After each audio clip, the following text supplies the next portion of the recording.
আসসালামু আলাইকুম। আমার আজকের রেসিপি হলো ঝাল সন্দেশ। কি শুনে অবাক হচ্ছেন? সন্দেশ আবার ঝাল হয় কিভাবে? আইফুড চ্যানেল মানেই ইউনিক ও নতুন কিছু, তাই আপনাদের জন্য নিয়ে এলাম এই ইউনিক রেসিপিটি। আরও যদি বলি, এই ঝাল সন্দেশগুলো বানানোর সব উপকরণ আপনার ঘরেই আছে, তাহলে তো আর কোনো কথাই নেই, তাই না? হাতের কাছে থাকা মাত্র কয়েকটি উপকরণে মাত্র 20 মিনিটেই এই মজাদার, আকর্ষণীয় ও লোভনীয় ঝাল সন্দেশগুলো তৈরি করে নিতে পারবেন। By the way, I am chef Ishika. Welcome to iFood channel. ঝাল সন্দেশগুলো বানানোর জন্য আমি প্রথমেই একটি প্যানে দিয়ে দিচ্ছি 2 টেবিল চামচ বাটার। এবার চুলার একদম লো হিটে আমি বাটারটাকে মেল্ট করে নেব।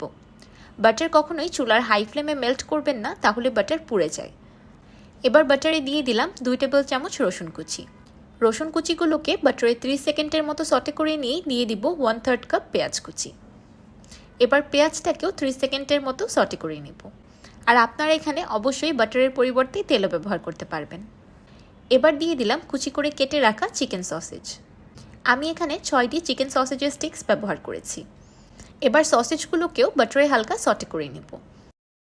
সসেজ বাটারে ভেজে অতিরিক্ত লাল করে ফেলার দরকার নেই, তাহলে টেস্টটা চেঞ্জ হয়ে যাবে। এবার আমি আমার পছন্দ মতো কিছু সবজি অ্যাড করে নেব।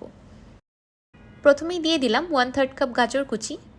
সেই সাথে দিয়ে দিলাম 2 টেবিল চামচের মতো গ্রিন বেল পেপার, 2 টেবিল চামচের মতো red bell pepper, 1/4 cup fresh corn আর 2 টেবিল চামচ কুচি করে রাখা কাঁচামরিচ। এবার চুলার একদম হাই হিটে সবগুলো ভেজিটেবলস একসাথে 1 মিনিটের মতো সটে করে নিব। এখানে সবজিগুলোকে অতিরিক্ত রান্না করা যাবে না, তাহলে সবজিগুলো নরম হয়ে যাবে আর কালারটাও নষ্ট হয়ে যাবে।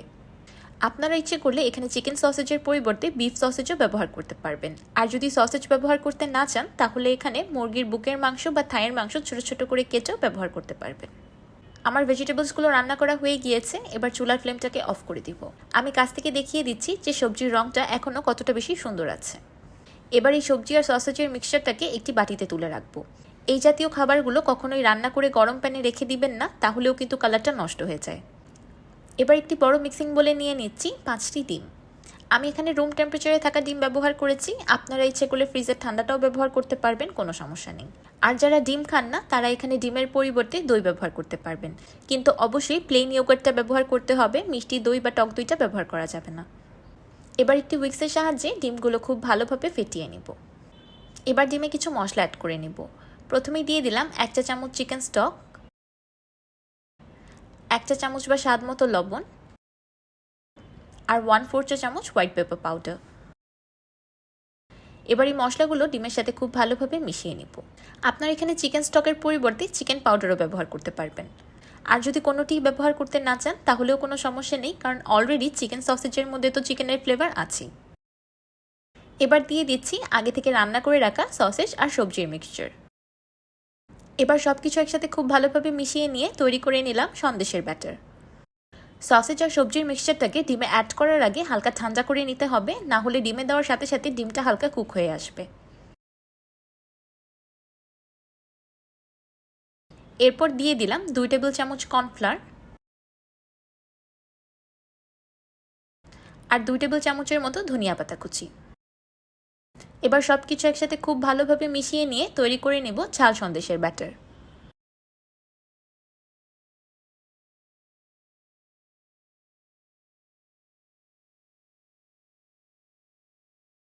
আমি একটি 6x6 স্কোয়ার শেপের মোল্ড বেকিং পেপার দিয়ে রেডি করে রেখেছি। এবার এই ঝাল সন্দেশের ব্যাটারটাকে মোল্ডে ঢেলে দিচ্ছি।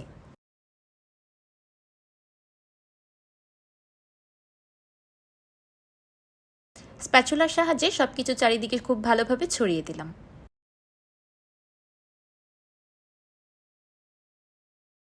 এবার সন্দেশটাকে স্টিম করার পালা। স্টিম করার আগে আমি মোল্ডের মুখটাকে ফয়েল পেপার দিয়ে আটকিয়ে দিচ্ছি। আপনাদের হাতের কাছে ফয়েল পেপার অ্যাভেলেবেল না থাকলে আপনারা এখানে সুতি কাপড়ও ব্যবহার করতে পারবেন।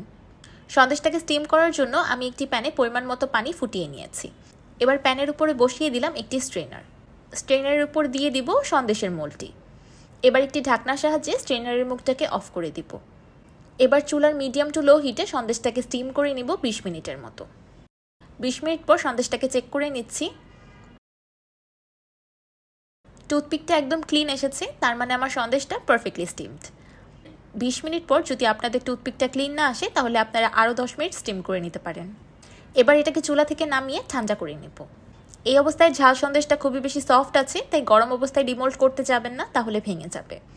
ঠান্ডা হয়ে যাওয়ার পর আমি সন্দেশের সাইডটাকে প্রথমে ছাড়িয়ে নিচ্ছি, তারপর একটি পিজা ট্রের উপর মোলটাকে উল্টো করে সন্দেশটাকে ডিমোল্ড করে নেব। এবার আমি স্কোয়ার শেপে কেটে সন্দেশের পিসেসগুলোকে বের করে নিচ্ছি। এই পর্যায়ে আপনারা ঝাল সন্দেশগুলোকে যে কোনো এয়ারটাইট কন্টেইনারে করে বা জিপলক ব্যাগে ভরে ডিপ ফ্রিজে সংরক্ষণ করতে পারবেন 15 থেকে 20 দিনের মতো। আমি ঝাল সন্দেশগুলো একটু বড় সাইজের বানাবো, তাই আমি বড় বড় করে কেটেছি। আপনারা ইচ্ছে করলে ছোট ছোট বাইট সাইজেরও কেটে নিতে পারবেন, কোনো অসুবিধা নেই।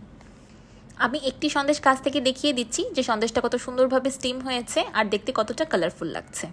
আপনারা ইচ্ছে করলে এই সন্দেশগুলোকে এই পর্যায়েও খেতে পারবেন, কিন্তু আমি সন্দেশগুলোকে আরও বেশি মজাদার বানানোর জন্য শ্যালো ফ্রাই করে নিব। একটি প্যানে আমি অল্প একটু তেল দিয়ে গরম করে নিয়েছি। এবার ঝাল সন্দেশের দুই পাশই 2 মিনিটের মতো করে ভেজে নিব।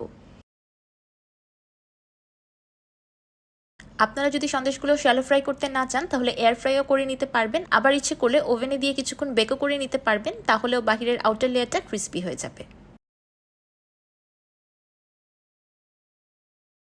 যখন সন্দেশে খুব সুন্দর একটা সোনালি কালার চলে আসবে তখন চুলা থেকে নামিয়ে নিব।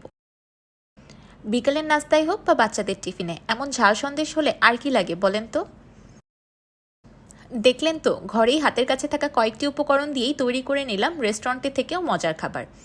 এই মজাদার ঝাল সন্দেশগুলো আপনারা কোনো রেস্টুরেন্টেও কিনতে পাবেন না, কিন্তু এখন থেকে ঘরে খুব সহজেই তৈরি করে নিতে পারবেন। তো তৈরি হয়ে গেল আমার ঝাল সন্দেশ। আরেকটি মজার বিষয় হলো এই সন্দেশগুলো বানাতে বেশি সময় লাগে না, যখন খুশি তখন খেতে ইচ্ছে করলেই বানিয়ে নিতে পারবেন। ছোট থেকে বড় সবাই এই খাবারটা খুব বেশি পছন্দ করবে। খেয়ে কেউ বুঝতেই পারবে না আপনি সামান্য ডিম আর সবজি দিয়ে এত মজাদার একটি খাবার তৈরি করে নিয়েছেন। আর সন্দেশগুলো দেখতেও এত বেশি কালারফুল যে দেখেই মনটা ভরে যায়। আপনারা যদি অল্প সময়ে আর অল্প খরচে কোনো মজাদার খাবার বানিয়ে খেতে চান আর আপনার প্রিয়জনদেরকে খাওয়াতে চান, তাহলে এই রেসিপিটি আজকেই ট্রাই করে ফেলুন।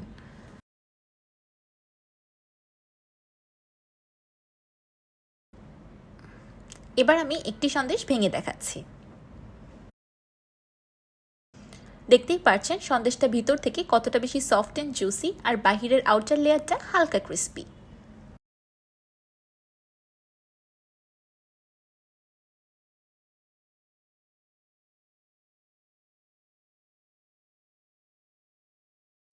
আমার আজকের এই ঝাল সন্দেশ রেসিপিটি আপনাদের কাছে কেমন লাগলো আমাকে অবশ্যই কমেন্ট করে জানাবেন। ভিডিওটি ভালো লাগলে একটি লাইক দিবেন আর আমার চ্যানেল সাবস্ক্রাইব করে আমার চ্যানেলের পাশেই থাকবেন। আল্লাহ হাফেজ।